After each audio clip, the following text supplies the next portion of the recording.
여러분, 테슬라가 또 한 번 속도를 냈습니다. 그냥 빠른 게 아니라 규제 승인이 떨어지자마자 일주일 만에 바로 실제 차량에 소프트웨어를 뿌리기 시작했어요. 오늘 이 얘기 진짜 재밌거든요. 끝까지 보시고 아직 구독 안 하신 분들은 지금 눌러주세요. 자, 배경부터 깔고 가겠습니다. FSD, 즉 풀셀프 드라이빙, 번역하면 완전 자율주행인데 정확하게는 FSD 수페어바이즈드라고 해서 운전자가 핸들 앞에 앉아 감시는 해야 하는 조건부 자율주행이에요. 테슬라가 북미에서 이 기능을 굴리기 시작한 게 꽤 됐는데 유럽은 규제가 훨씬 까다롭잖아요. 각 나라마다 교통법이 다르고 교차로 구조도 북미랑 완전히 다르고 인증 절차도 복잡하고, 그러다 보니 유럽에서는 FSD가 언제 나오냐는 질문이 몇 년째 반복됐거든요. 그런데 네덜란드가 먼저 뚫렸습니다. 네덜란드 교통당국인 RDW, 정식 명칭은 리치스디인스트 포얼 헷 웨그버킬인데 이 기관이 테슬라 FSD를 승인해줬어요. RDW가 왜 중요하냐면 이 기관의 인증이 유럽 여러 나라에서 일종의 기준점 역할을 하거든요. 많은 EU 국가들이 자동차 형식 승인, 즉 타입 어프루벌 절차에서 RDW의 판단을 참고해요. 그러니까 네덜란드가 통과됐다는 건 단순히 네덜란드 한 나라 얘기가 아닌 거예요.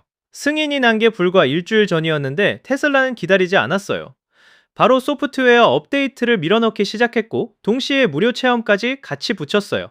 테슬라 업계 관찰자로 잘 알려진 TSL의 앤디의 보고에 따르면 네덜란드에 있는 테슬라 오너들이 실제로 차량 터치스크린에 무료 FSD 체험 안내가 떴다고 확인해줬어요. 한두 명이 아니라 여러 명이 각자 따로 확인한 거라서 신뢰도가 있죠.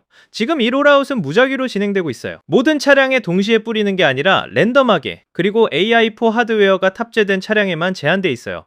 AI4가 뭔지 모르시는 분들을 위해 잠깐 설명하면, 테슬라는 자체 AI 칩을 설계해서 차량에 넣는데 이게 세대별로 나뉘어요. AI4는 비교적 최근 세대 차량에 들어간 칩이에요. 구형 차량, 즉 AI3 이하 하드웨어가 탑재된 오너들은 일단 이번 체험 대상에서 빠집니다.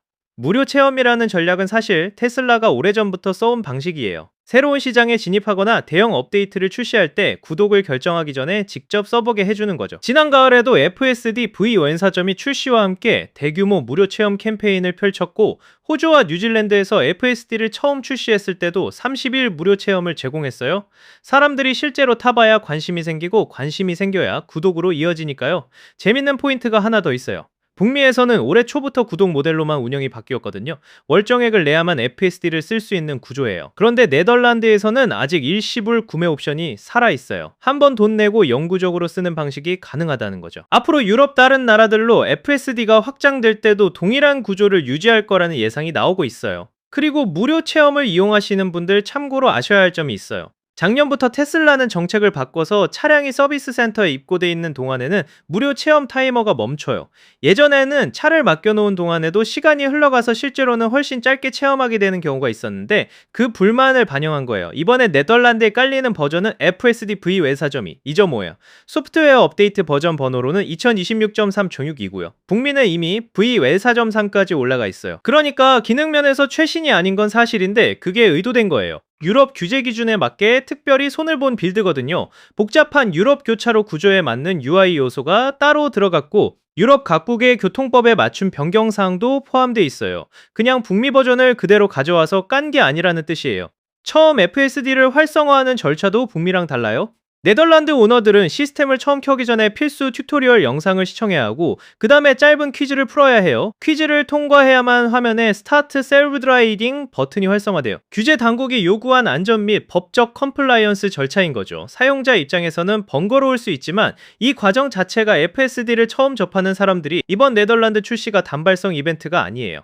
테슬라 AI 관계자들 발언을 보면 네덜란드 RDW 승인이 유럽 내 도미노 효과를 만들 거라고 봐요. 다른 EU 국가들이 자동차 형식 승인에서 RDW 기준을 많이 참조하기 때문에 네덜란드에서 통과됐다는 선례가 다른 나라 승인을 훨씬 빠르게 만들 수 있다는 거죠.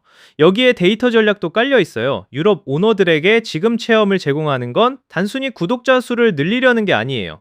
유럽 도로에서 실제로 주행되는 데이터가 쌓이면 다음 버전인 V15 개발의 유럽 환경이 반영되는 거예요.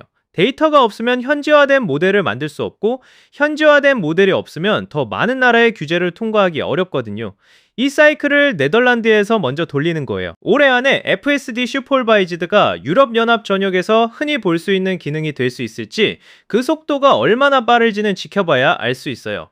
규제 도미노가 실제로 빠르게 넘어지느냐, 아니면 나라마다 또 오래 걸리느냐, 이게 2026년 테슬라 유럽 전략의 핵심 변수가 될 것 같아요. 이 영상이 도움이 됐다면 좋아요랑 알림 설정 부탁드려요. 테슬라 관련 업데이트 계속 올라옵니다.